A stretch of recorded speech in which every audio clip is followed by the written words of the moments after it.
ഗുരുതരമായ വിഷയമാണ്. മത്സ്യത്തൊഴിലാളി ബെന്നി കൂടി ഇപ്പോൾ നമ്മോടൊപ്പം ചർച്ചയിൽ ടെലിഫോൺ ലൈനിലുണ്ട്. ബെന്നി, ഇന്നിപ്പോൾ മത്സ്യത്തൊഴിലാളികൾ അതിരൂക്ഷമായി തന്നെ പ്രതികരിച്ചു, അതിശക്തമായി തന്നെ പ്രതികരിച്ചു. പൊല്യൂഷൻ കൺട്രോൾ ബോർഡിന്റെ ഓഫീസിന് മുന്നിൽ ചീഞ്ഞ മത്സ്യം അവിടേക്ക് എറിഞ്ഞുകൊണ്ടാണ് പ്രതിഷേധിച്ചത്. നിങ്ങളവിടെ ഉദ്യോഗസ്ഥരെ ഘെരാവോ ചെയ്യുകയും ചെയ്തിട്ടുണ്ട് കോൺഗ്രസ് പ്രവർത്തകരുടെ അവരുടെ നേതൃത്വത്തിൽ. എന്താണ് നിങ്ങളുടെ മുന്നോട്ടുള്ള സാഹചര്യം? എങ്ങനെയാണ് നിങ്ങൾ ഇനി പ്രതിഷേധം തുടരാനിരിക്കുന്നത്? വലിയ രൂപത്തിൽ നഷ്ടമുണ്ടായിട്ടുണ്ട്, വലിയ കണക്കുകളാണ് ഇപ്പോൾ അറിയാനാകുന്നത്. കോടിക്കണക്കിന് നഷ്ടമുണ്ടായിട്ടുണ്ട് അല്ലേ? അതെ. കഴിഞ്ഞ ദിവസം 20-ാം തീയതി 9 മണിയായപ്പോഴാണ് ഞങ്ങളുടെ പരിസരത്ത്, വരാപ്പുഴ പരിസരത്ത് മീൻ ചത്തിട്ടില്ല, വായു വലിക്കും മുകളിൽ വന്ന സാഹചര്യം ഉണ്ടായത്. അപ്പൊ തന്നെ ഞങ്ങൾക്ക് മനസ്സിലായി പാതാളം ബണ്ട് തുറന്നു വിടണമാണ്. സാധാരണ ഈ 10, 30, 40 വർഷമായിട്ട് പാതാളം ബണ്ട് തുറന്നു വിടണതാണ്. മീനും ചെറുതായ പ്രശ്നങ്ങൾ ഈ കാണുന്ന പോലെ വായു വലിക്കാതെ ശ്വാസം കിട്ടാതെ ഒക്കെ വരാറുണ്ട്. അത് പിന്നെ 1 മണിക്കൂർ കഴിയുമ്പോഴത്തേക്ക് ഓടിപ്പോകും. ഇതാണ് സാധാരണ നിലവിൽ നടന്നുകൊണ്ടിരുന്നത്. ഈ പ്രാവശ്യം അങ്ങനെയൊന്നുമല്ല. പാതാളം ബണ്ട് തുറന്നിക്കണമെന്ന് കമ്പനികൾക്ക് അറിവ് കൊടുക്കുകയും ആ കമ്പനിയിൽ നിന്ന് വെള്ളം പുറത്തേക്ക്, വിഷവെള്ളം അല്ലാതെ വേറൊന്നുമല്ല, വിഷവെള്ളം പുറത്തോട്ട് വിടുകയാണ് ചെയ്തത്. അതുകൊണ്ടാണ് മീനുകൾ ചത്തുപോയത്. ഇതുപോലൊരവസ്ഥ ഇതിക്ക് മുമ്പ് ഉണ്ടായിട്ടില്ല ഞങ്ങളുടെ അനുഭവത്തിൽ. ഞാനൊരു മത്സ്യത്തൊഴിലാളിയായിട്ട് 50 കൊല്ലമായി, 50 വർഷമായിട്ട് മത്സ്യം പിടിച്ചുകൊണ്ട് ജീവിക്കണം. ഞങ്ങളുടെയൊക്കെ വീടുണ്ടല്ലോ ഇപ്പം മരിച്ച വീടിന് തുല്യമാണ്. ഞങ്ങൾക്ക് വേറൊരു നിവൃത്തിയില്ല. മത്സ്യത്തൊഴിലാളികൾ ഇന്ന് സമരത്തിന് അവിടെ കോൺഗ്രസിന്റെ നേതൃത്വത്തിൽ വന്നപ്പോൾ ഞാൻ അവിടെ ഉണ്ടായിരുന്നതാണ്. മത്സ്യത്തൊഴിലാളി എന്ന് പറഞ്ഞ സാധനം അതിനകത്ത് 10% എന്താണെന്നറിയാമോ? ഇതേപോലെ നിരവധി സമരങ്ങൾ നടത്തിയിട്ട് അതിൽ നിന്ന് ഒരു ഗുണവും ഞങ്ങൾക്ക് കിട്ടാതെ ഞങ്ങൾ മാനസികമായിട്ട് തളർന്ന ശരീരം മരവിച്ച മനസ്സുമായിട്ട് മത്സ്യത്തൊഴിലാളി വരാതിരുന്നാണെന്ന്. അതാണ് അവസ്ഥ. അവരുടെയൊക്കെ വീടുകളിലെ അവസ്ഥ എന്ന് വെച്ചാൽ നിങ്ങൾ വിചാരിക്കണ പോലെ ഈ ഒരാഴ്ച കഴിയുമ്പോഴത്തേക്കും വെള്ളം കടലിലോട്ട് പോയിരിക്കുമ്പോൾ ഒരാൾ പറയാനുണ്ടായി, മീനെ മുട്ടയിട്ടിട്ട് വളർന്ന് വലുതായിട്ടാണ് മീൻ പുഴയിൽ വന്നത്, അല്ലാതെ മുകളിൽ നിന്ന് വീണിട്ടല്ല ഞങ്ങൾക്ക് കിട്ടുന്നത്.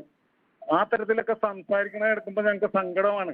ഇതിക്ക് മുമ്പ് CPM-ന്റെ ഗോപിനാഥ് എന്ന് പറഞ്ഞ ഒരാള് ഒരു 5-6 വർഷം മുമ്പ് ചാനലിൽ എന്ന് പറഞ്ഞ്, ഞാൻ CPM-നെ എടുത്ത് മോശമായിട്ട് പറഞ്ഞതല്ല, അയാളെ ഗോപിനാഥ് അറിയാൻ പറ്റും, CH-ന്റെ നേതാവാണ്. വ്യവസായ മേഖലയിൽ, ഏലൂർ വ്യവസായ മേഖലയിൽ നിന്ന് വെള്ളം വിട്ടിട്ട് മീൻ ചാകണില്ല. ഇപ്പൊ എന്താണ് പറയാനുള്ളത്? ഈ തരത്തിലുള്ള സംസാരം ശരിയല്ല. അത് പാർട്ടിക്ക് വരെ ദോഷമാണ്, ഞങ്ങൾക്ക് മാത്രമല്ല. പാർട്ടിയെ കുറിച്ച് തന്നെ പറയാനല്ല ഞാനിപ്പോ സംസാരിക്കണത്. അതുപോലെ തന്നെ പൊല്യൂഷൻ കൺട്രോൾ ബോർഡിനെ കുറിച്ച് പറയുമ്പോ നിരവധി കമ്പനികൾക്ക് വിഷവെള്ളം പുറത്തോട്ട് വിടാനുള്ള അനുവാദം കൊടുത്തിട്ടുണ്ട്. ശുദ്ധീകരിച്ച് വിടണമെന്നാണ് പറഞ്ഞേക്കുന്നത്. വെള്ളം പുറത്തോട്ട് വിടാനുള്ള അനുവാദം കൊടുക്കുമ്പോൾ അവരെന്ത് വെള്ളമാണ് വിടുന്നതെന്ന് ഞങ്ങൾക്ക് അറിയാൻ പാടില്ല. ഞങ്ങളുടെ ആവശ്യം ഈ അനുവാദം കൊടുത്തത് റദ്ദ് ചെയ്യണം. അതുപോലെ തന്നെ ആ പൈപ്പുകൾ റിമൂവ് ചെയ്യണം, ആ പൈപ്പ് എടുത്ത് മാറ്റണം. അങ്ങനെ ചെയ്തെങ്കിൽ മാത്രമേ ഞങ്ങൾക്ക് ശാശ്വത പരിഹാരം ഉണ്ടാവുള്ളൂ.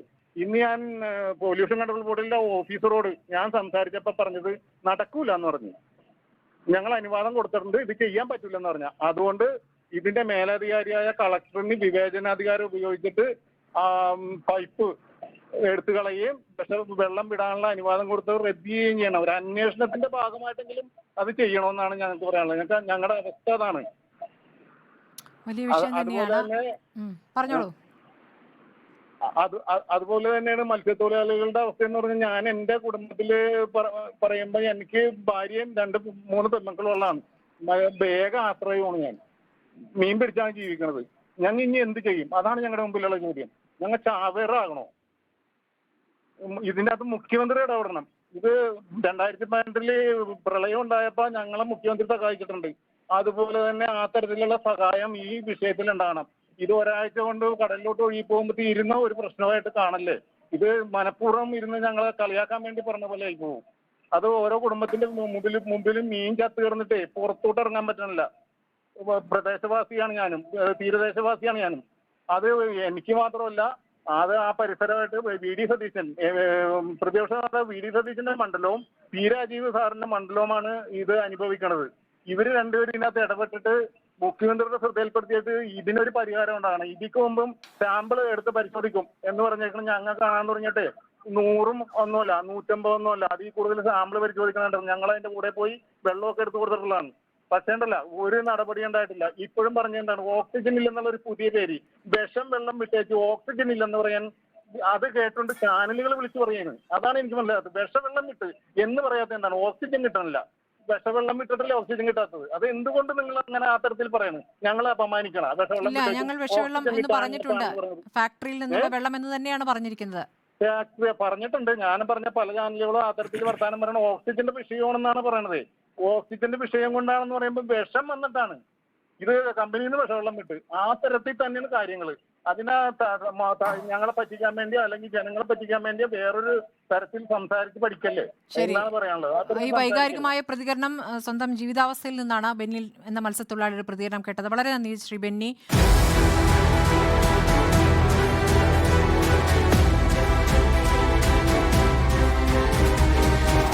ഡിബേറ്റ് വിത്ത് സ്മൃതി പരുത്തിക്കാട്.